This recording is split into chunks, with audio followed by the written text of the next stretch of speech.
everybody, it's Zoe. How are you doing? Today I'm going to be making a giant unicorn cake inspired by my friend Zoe from Zoe's Fancy Cakes.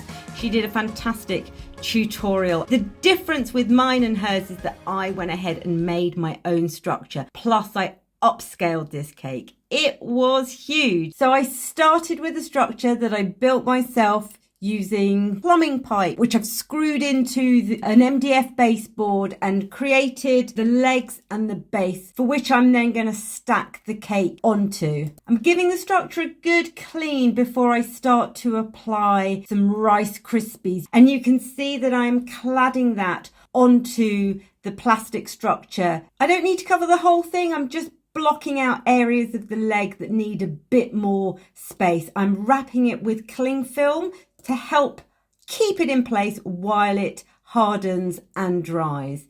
Now onto the cake. Now the easiest way that I'm doing this is to cut the shape of the unicorn, which is the same shape as the cake board, onto my pieces of confetti cake. I'm going to cut 3 layers or so using my paper template just to keep me on track. It's easier than doing this on the structure itself. So you can see now that I'm beginning to apply layer by layer the cake onto the structure that I have made.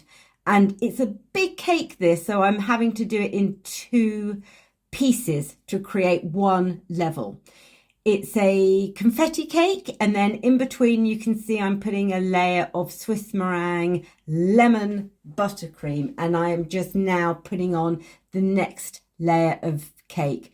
Just a few tweaks as I put it on, but because I worked with the template, I know that I'm pretty much there with the shape that I need. With the unicorn, which is essentially like sculpting a horse, we are building the space up on the neck area. So you can see that I'm saving cake by only stacking where I'm going to need it. I want to minimize my waste as much as possible. So I have a rough shape here, and this is where I come in now and I carve the cake. A little tip for you, my cake was refrigerated. It makes it easier to carve, less crumbs. It's just firmer and easier to work with. This process takes some time. Don't rush it. You really want to get this right, especially on a big cake like this. I was constantly moving backwards, moving forwards, checking it from all different angles. Once I was happy with the body, I've put in an additional cake card, which is going to support the head. Now at this point, I cover the whole of the cake in white chocolate ganache, a couple of layers, so it firms up and gives me a lovely shell with which I can then start decorating the cake with. Now what I'm doing here is I'm adding modelling chocolate to sculpt the legs of my unicorn. I work with pictures of horses' legs next to me so that I can really get an accurate shape there. And just I add bit by bit using the heat of my hands, my fingers, to seam all of that together. The head of the unicorn here is actually polystyrene. There's so much cake, I don't need to make this edible, and I prefer it from a waste point of view. And now I'm building up the shape of the unicorn's face using more modelling chocolate. I'm going for quite a cartoony look here. So it's not uber realistic. It's quite rounded in shape.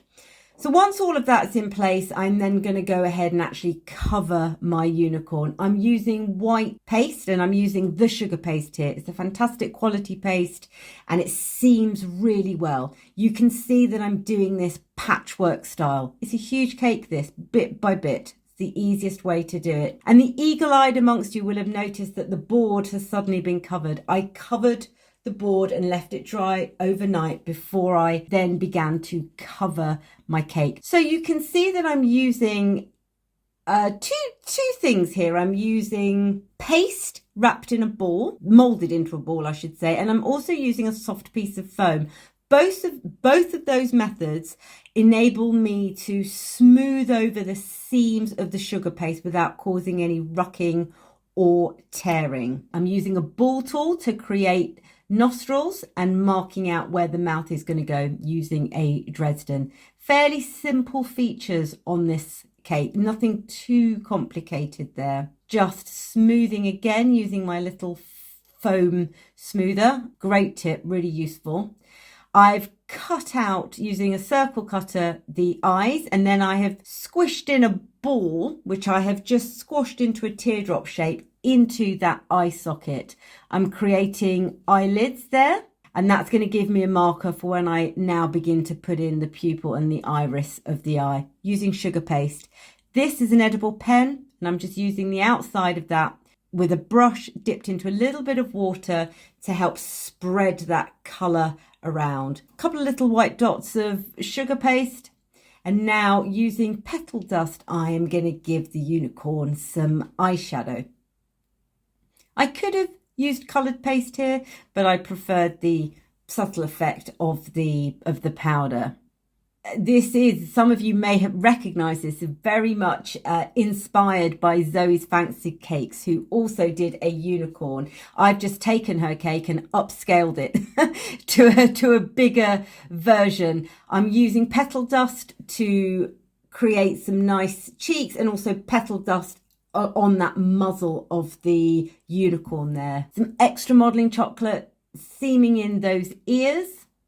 And once the face is in, I'm just going ahead with more petal dust to create a dappled effect with the dust. I've used some beiges, some light colours, some lustres, and just gone round and round. For the hooves, I'm painting using a gold lustre dust, and I'm going to also introduce that gold elsewhere on the unicorn. The horn. Sorry, there's a terrible bit of video there, but there you've got some sugar paste which I have twisted around onto a central wooden dowel. I'm painting that gold like I did the gold hooves, and that's going to be ready to go into my head. While that's setting up, I'm just adding a few little white spots into the back of the unicorn just to add a little bit of depth really. Now for the tail. I'm using multicolored pieces of sugar paste. I've rolled them all out in advance, as you can see, and I'm using a pizza cutter just to cut individual strips, all the same width. I'm just preparing all of that in advance. Now you'll have seen that I prepared a base for my tail. These are wires which I covered in foil paper. This is not going to be eaten, the tail part. So I'm just covering, I'm twisting all of those strips of sugar paste, and I'm covering and twisting and covering and twisting the tail, just so that I have movement, just so that I have strength there.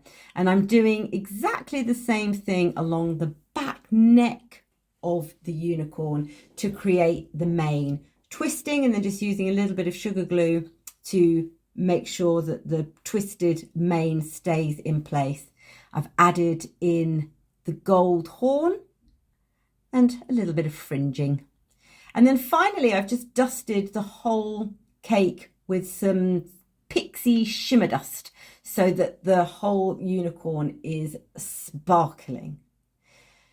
And there she is. Thank you to my friend Zoe at Zoe's Fancy Cakes for the inspiration to make this big, dancing, happy unicorn cake. I hope you enjoyed that. Don't forget to subscribe, guys, and please, if you have any questions at all about this or any of our other tutorials, message me below. See you soon. Bye.